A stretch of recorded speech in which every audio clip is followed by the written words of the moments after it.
This is Will Gudara, and to keep it short, he is the author of Unreasonable Hospitality. The main points of the book can be talked about for hours, but I'll keep it brief. He really pushes for treating your employees and customers as individuals, and making every experience personalized, genuine, and above and beyond. Really putting a meaning behind the word hospitality. Now, what does any of this have to do with flooring? Well, let's talk about it. Today we're talking about hospitality in the commercial flooring business. Well, sort of. I think that's sort of a different video from a sales perspective, but today we're actually talking about the best hospitality projects in the commercial flooring business. And to go even deeper, this category technically falls into hospitality and public spaces.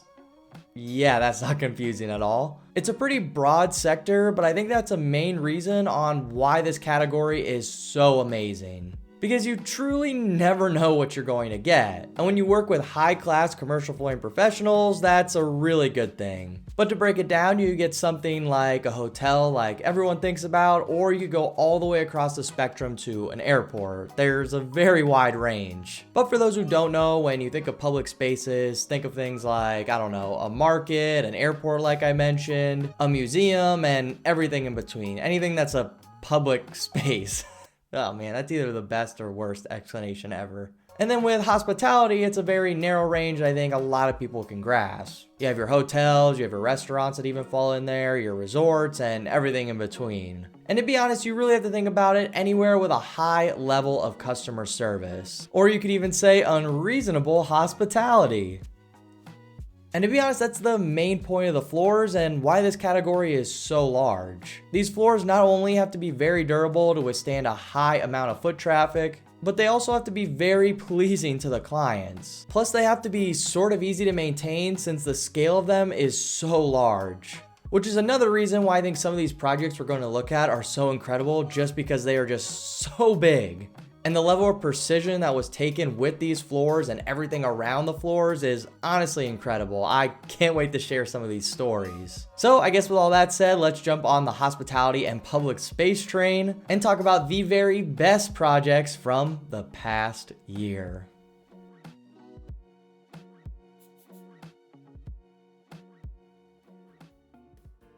This is the Portland Airport. And before embarking on their renovations, there was a lot of stress surrounding this project. And again, this was only a renovation of the airport, so keeping the airport fully functional was a must. Along with the project demanding a lot of precision considering it was so intricate. But ultimately, after looking at this project, you would never tell how stressful it was on the flooring team. Considering how large the project was, other construction trades falling very behind, and for having 30 to 40 person crews working 6 to 5s, along with a design team taking a super unique take on an airport, matching the overall feel of the Oregon wilderness, and I'd say it looks pretty incredible. And to nerd out a little bit, the floors match the design around this airport perfectly. It's honestly incredible to look at, and it doesn't look like any airport I've ever seen before, which is pretty incredible to see considering this project was easily a nightmare waiting to happen considering all the constraints going in, along with everything that happened during the project as well. But thanks to the professionalism of the flooring team, this project turned out great. They not only met their goals of keeping the terminal operational, but it's also a very sustainable project from a materials standpoint and operations, along with keeping the design very flexible for any possible renovations in the future.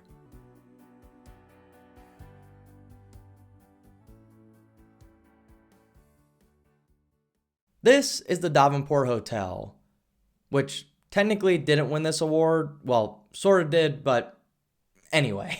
In 1914, the hotel was established, and it was quickly known for its architecture, which only doubled when it became very historic. So ultimately what I'm trying to allude to here is when you're trying to add on to something very historic that has a very beautiful architecture, it's not the easiest thing in the world. Especially considering so much has changed in this industry since 1914. So to come in and match the feel of literal history is honestly a huge accomplishment. I think the white marble look adds the right amount of color, but still fits the mold of the market/hotel theme. And all the materials really come together to bring a really nice addition to this historic hotel. And fun fact, it was the first hotel with air conditioning in the United States, so yeah.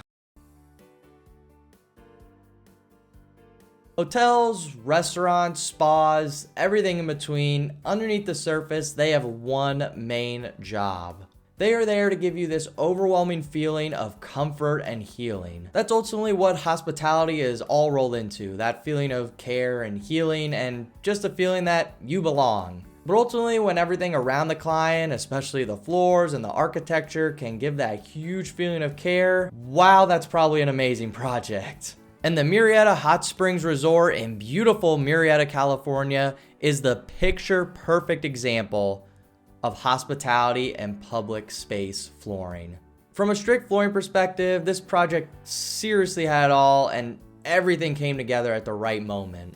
Thanks to some amazing vendor partners, the durability is met, it's highly sustainable and safe, it has a super authentic feel, and the design just flows so great together. Just the perfect case study of that overwhelming hospitality feeling from the floor all the way up.